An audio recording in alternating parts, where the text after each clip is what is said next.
Vamos lá, a gente agora vai para terceiro vídeo dessa série do livro Aprendendo a Dizer Não com Afetividade. E o tema agora é como a gente pode falar com flexibilidade e com metáforas. Então, qual é a ideia aqui de falar com flexibilidade e com metáforas? Geralmente, quando a gente vai falar de alguns assuntos que são mais delicados, mais sensíveis para algumas pessoas, a gente tem que ter um certo tipo de cuidado e de abordagem. Quando a gente é muito direto, muito reto, né, e a gente aborda diretamente a questão a gente pode assustar o outro, a gente pode estar falando de algo que às vezes o outro não está exatamente preparado para isso. Ou a gente pode tocar em pontos que de alguma maneira estão muito sensíveis no lugar do outro. Então é muito importante que a gente tenha esse grau de sensibilidade, de empatia para entender como a gente pode conversar com outra pessoa, se comunicar com ela, usando alguns jogos de palavras, usando algumas metáforas, de forma até a sofisticar a nossa comunicação, porque isso requer para a gente também um exercício mental, um exercício intelectual maior, né? Então a gente tem que estar ali sensível para talvez eu tenha que usar essa palavra, usar essa daqui. Então muitas vezes quando a gente, a gente pode estar falando de situações de morte, preocupações financeiras, ou de uma situação de trauma, ou uma experiência radical, ou alguma coisa que a pessoa esteja vivendo no momento presente da vida dela que a esteja preocupando muito. Então a gente pode simplesmente trabalhar com uma linguagem oral mais flexível. Exemplo, a gente sempre usar as nossas frases de forma curvilínea, né? Em vez de falar você está assim, eu falei você estaria, talvez, passando por isso, você pensaria que existe a possibilidade, quem sabe, de se aventurar por esses caminhos.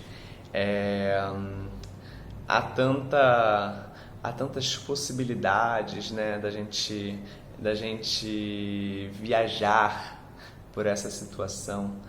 Há tantos caminhos que você pode percorrer, há tantas coisas bonitas que você pode ver.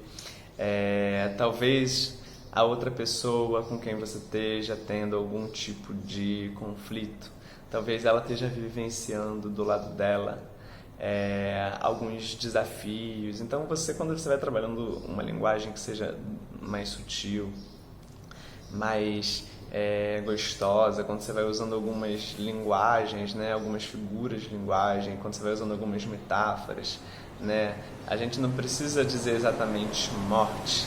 A gente pode falar, e que bom que a pessoa foi para um outro lugar, que ela certamente está bem, que ela certamente segue presente de alguma outra maneira. A gente vai usando metáforas que tornam tudo mais, de alguma maneira, mais suave, né? Ou quando você, por exemplo, tem que, às vezes, passar uma informação para alguém, a gente pode criar alguns jogos de humor, algumas brincadeiras. Olha, tenho duas notícias, uma boa e outra talvez não tão boa assim. Eu não preciso falar que é uma notícia ruim, uma não tão boa assim. Qual você quer ouvir primeiro? Aí você dá a possibilidade da pessoa escolher, você vai criando um pretexto. Às vezes, quando a gente precisa falar também um assunto delicado com uma pessoa, a gente não precisa ir diretamente naquele assunto, a gente pode criar algumas estratégias de comunicação, né? Então você começar a conversa por algo que seja da ordem mesmo do superficial, algo extremamente leviano, né? Uma técnica que a gente utiliza muito para começar uma conversa é oferecer um café, oferecer um chá. O melhor pretexto para a gente criar uma conversa, um encontro, é um café, é você criar um campo de experiência, acolher aquela pessoa, incluir, fazer ela se sentir afetivamente convidada a estar contigo. Daí você vai amolecendo a pessoa, tocando assuntos no dia a dia. Como é que foi para você chegar aqui? Você acordou bem hoje? O que você já viveu? Você esteve vendo que aconteceu isso? Você vai flexibilizando e aí, em dado momento da conversa, quando você sente que a coisa ali está no momento ideal, você vem e traz a sua mensagem, traz aquele assunto, aquele conteúdo que é necessário falar, que é necessário abordar. a gente precisa sempre entender que tudo é informação. E a informação, pela informação em si, ela pode simplesmente passar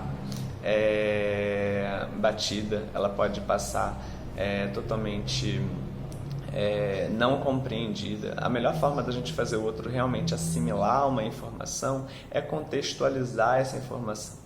E como a gente contextualiza? Colocando ela no campo de experiência. Quando eu coloco a pessoa no campo de experiência, quebro o gelo, né? Amoleço a pessoa, faço ela se sentir incluída no campo, vou falando sobre uma série de assuntos e aí chego, identifico o momento certo para jogar aquela informação ela vem contextualizada. Quando ela vem contextualizada, ela vem melhor assimilada.